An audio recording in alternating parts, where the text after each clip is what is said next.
प्रकृति ने आज तक कोई गलत वस्तु बनाई नहीं। अपन समझ पाए या न समझ पाए, प्रकृति ने हर वस्तु में कोई ना कोई गुण स्थापित किया है और वही गुण हमारी जिंदगी के लिए सोपान था। हम नहीं समझ पाए, चल गए। इसलिए धर्म हमें स्वावलंबी बनाता है। पर का आलम्बन छोड़ो। लेकिन वो धर्म जिसकी अपन ने पहले चर्चा की थी, हम कितने भी करें संसार में स्वावलंबी नहीं बन पाएंगे। स्वावलंबी बनने के लिए हमें सिद्ध बनना पड़ेगा। और जब तक तुम स्वावलंबी नहीं बनोगे तुम्हारा कल्याण नहीं होगा। और जब तक तुम स्वावलंबी पर का आलम्बन नहीं लोगे आप स्वावलंबी बन नहीं सकते। बहुत पेचीदा है मोटिवेशन।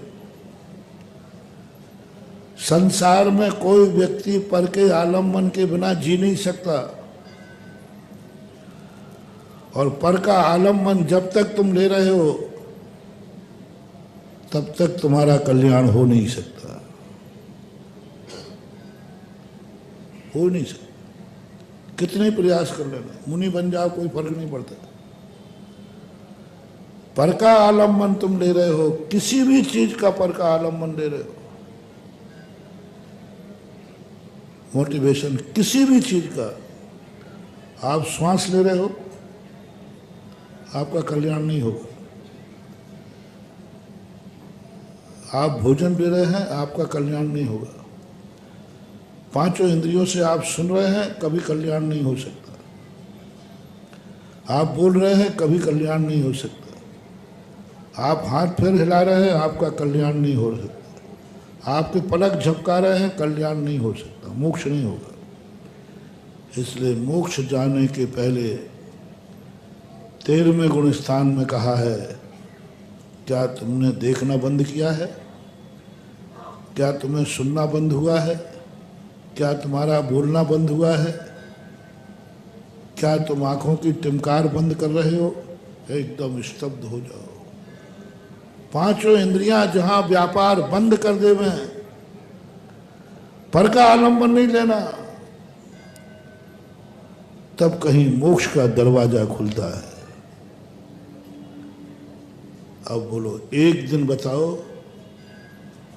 जिस दिन तुम्हारे मन में कोई दूसरे की बात विचार में ना आवे। मन से शुरू कर रहा हूं। दूसरे की बात कोई मन में नहीं आवे, किसी की भी नहीं। अपने आत्मा के अलावा कोई दूसरी बात चिंतन में नहीं आना चाहिए। माँ चित्तय माँ चिंतय माँ चित्तय किम जैन हो ही थिरो अप्पा अपम रहो इनमेव परम हवई जानो।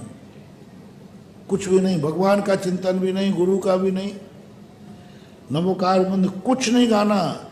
मात्र एक आत्मा का स्वरूप का चिंतन करो बस। 47 मिनट के लिए स्थिर हो जाओ बस, केवल ज्ञान हो जाएगा। किसी का भी चिंतन नहीं करना, भगवान का भी नहीं। भगवान का चिंतन करने वालों का भी कभी कल्याण नहीं हुआ। नमोकार मंत्र पढ़ते पढ़ते केवल ज्ञान नहीं हुआ, हो ही नहीं सकता। किसी का भी चिंतन नहीं, आत्मा के अलावा आपके मन में कोई दूसरी बात नहीं है। क्या ये हो सकता है?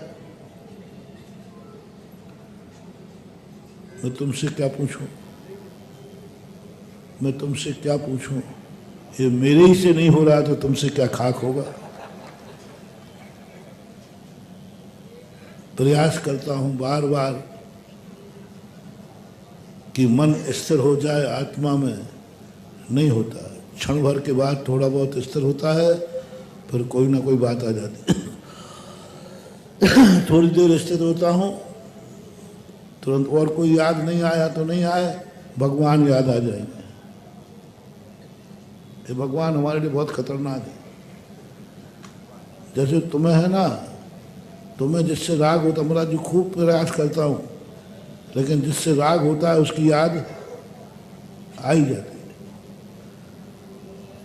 सबसे ज़्यादा याद आती है। कितने प्रयास करो, तुम्हें कमरे में बंद कर दूं तो तुम्हें याद किसकी आएगी?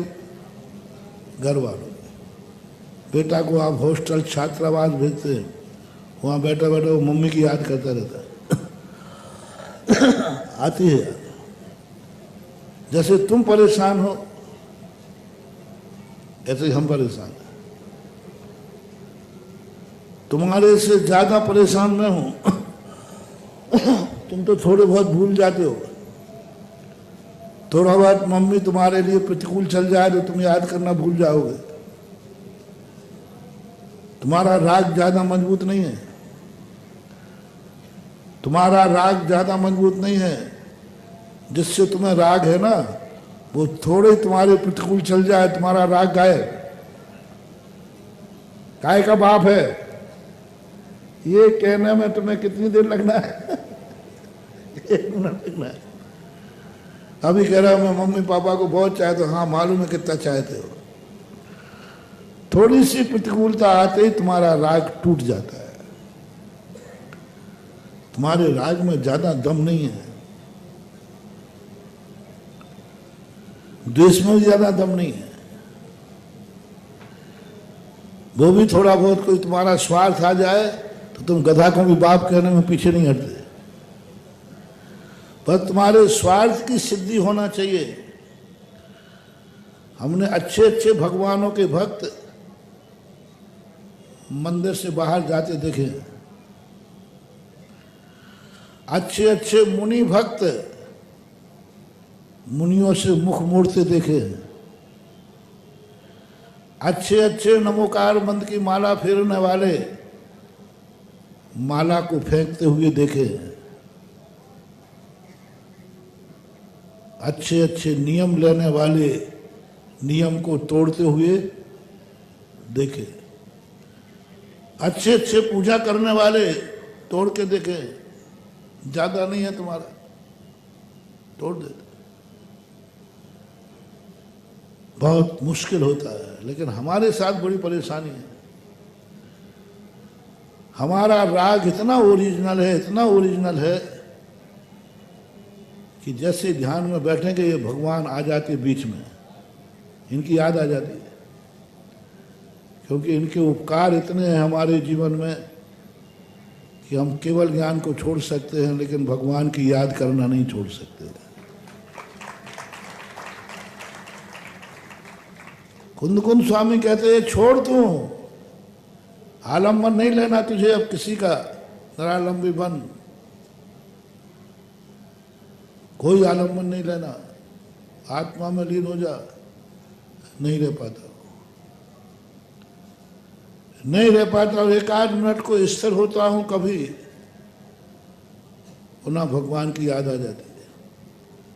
कोई ना कोई भगवान सामने आ जाएंगे,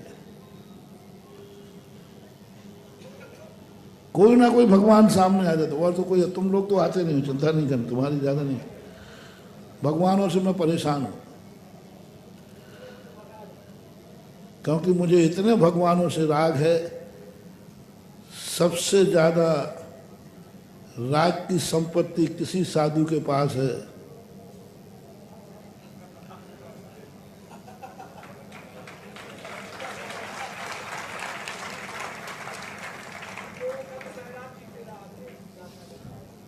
जितने कितने मंदिर हैं, कितने तीर्थ क्षेत्र हैं, इतने इतने क्षेत्र हैं कि बस थोड़ी सा याद करता हूं और आ गया देवगढ़ तो गया पूरा 24 घंटे, गए घंटा भर। एक बार देवगढ़ का एक मंदिर याद आया नहीं और घंटों। अभिनंदन का याद आ जाए, हैं, और टीकमगढ़ का पार्श धाम आ जाए तो चला जाता है। क्या करें?